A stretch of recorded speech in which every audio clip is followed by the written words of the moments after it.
السلام علیکم دوستو، امید ہے آپ خیریت سے ہوں گے۔ میں ایک نیو ٹاپک کے ساتھ، نیو ویڈیو کے ساتھ آپ سب کے سامنے حاضر ہوں اور امید کرتا ہوں کہ یہ ویڈیو آپ کو بہت اچھی لگے گی۔ ویڈیو سٹارٹ کرنے سے پہلے ایک ہی درخواست ہے، ایک ہی ریکویسٹ ہے، جلدی سے ہمارے چینل کو سبسکرائب کر لیں تاکہ ہم اپنی ویڈیوز جو آنے والی ویڈیوز آپ تک باقاعدگی سے پہنچا کریں۔ امدادی باہمی کے موضوع کے اوپر میں ایک سٹوری لے کے آیا ہوں، ایک کہانی لے کے آیا ہوں۔ پہاڑوں سے گھری ایک خوبصورت وادی میں ایک چھوٹا سا گاؤں آباد تھا جس کا نام نور پور تھا۔ وہاں ہر سمت لہلہاتے کھیت، پھلوں کے باغات اور سایہ دار درخت تھے۔ وادی کے دامن میں ایک دریا بھی رواں دواں تھا جس کا صاف شفاف پانی وادی کو ہمیشہ سرسبز و شاداب رکھتا تھا۔ گاؤں کے بیشتر لوگ کھیتی باڑی کرتے تھے۔ بہت سے ماہی گیر بھی تھے جو دریا سے مچھلیاں پکڑ کر فروخت کرتے تھے۔ دریا کا شفاف پانی صرف روزگار کا ذریعہ ہی نہیں تھا بلکہ گاؤں میں پانی کی ہر ضرورت کو اسی دریا سے پوری کی جاتی تھی۔ گرمی کے موسم میں دریا کا کنارہ بچوں کا پسندیدہ مقام تھا۔ گرمی بڑھ جاتی تو بچے اور بڑے دریا کے کنارے جمع ہو جاتے۔ دریا میں نہاتے، تیرتے، مچھلیاں پکڑتے اور خوبصورتی سے لطف اندوز ہوتے۔ وہ موسم گرما کی ایک دوپہر تھی جب گاؤں کے بچے خوشی خوشی دریا کی طرف روانہ ہوئے، لیکن جب وہ دریا کے کنارے پہنچے تو یہ دیکھ کر حیران رہ گئے کہ دریا میں پانی بہت کم تھا، اتنا کم کہ وہ نہ یہاں نہا سکتے تھے اور نہ ہی مچھلیاں پکڑ سکتے تھے۔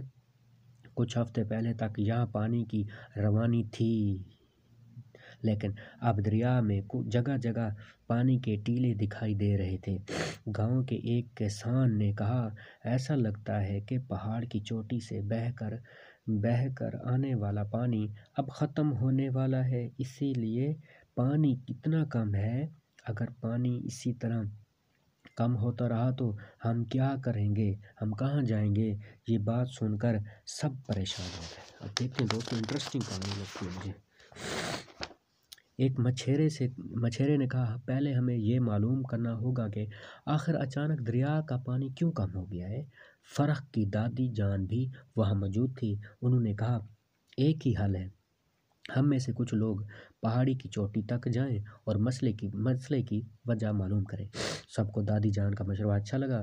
اب سوال یہ تھا کہ مشکل کام کون کرے گا؟ اسکول کے استاد بولے، یہ کام ہم سب کو مل جل کر کرنا ہوگا۔ امدادی باہمی کے ذریعے سے ہی ہم اس مسئلے کو حل کر سکتے ہیں۔ احمد نے سوال کیا، سر امدادی باہمی کا کیا مطلب ہے؟ دوسرے بچے نے بھی قریب آ کے پوچھا۔ سر وقار نے کہا، امدادی باہمی کا مطلب ہے ایک دوسرے کی مدد کرنا، ایک دوسرے کے ساتھ مل جل کر کام کرنا۔ یہ معاشرے کی ایک نمایاں خصوصیت ہے۔ یہی فیصلے کا وقت ہے۔ سب کے مشورے سے طے پایا کہ گاؤں کے کچھ افراد مل جل کر پہاڑ کی چوٹی پر جائیں اور اس مسئلے کو حل کرنے کی کوشش کریں گے۔ اگلی صبح مہم کا آغاز ہوا۔ یہ سفر دشوار اور صبر آزما تھا، لیکن سب ایک دوسرے کی حوصلہ افزائی کر رہے تھے۔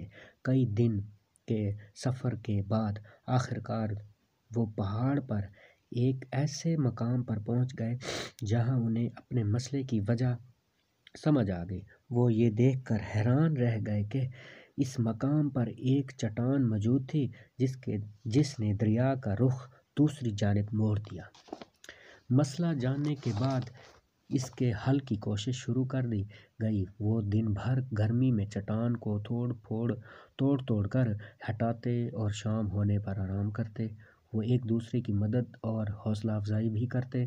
کچھ ہی دنوں میں گاؤں کے کچھ اور لوگ بھی ان کی مدد کرنے کے لیے پہنچ گئے اور مہم کا حصہ بن گئے۔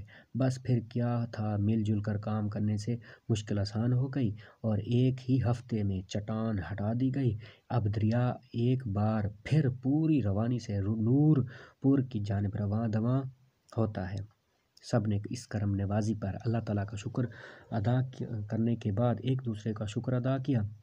اسی طرح امدادی باہمی سے نور پور کے لوگ پھر سے خوشحال زندگی بسر کرنے لگے۔ تو امید ہے دوستو یہ کہانی، یہ اسٹوری آپ کو نور پور والی اچھی لگی ہوگی۔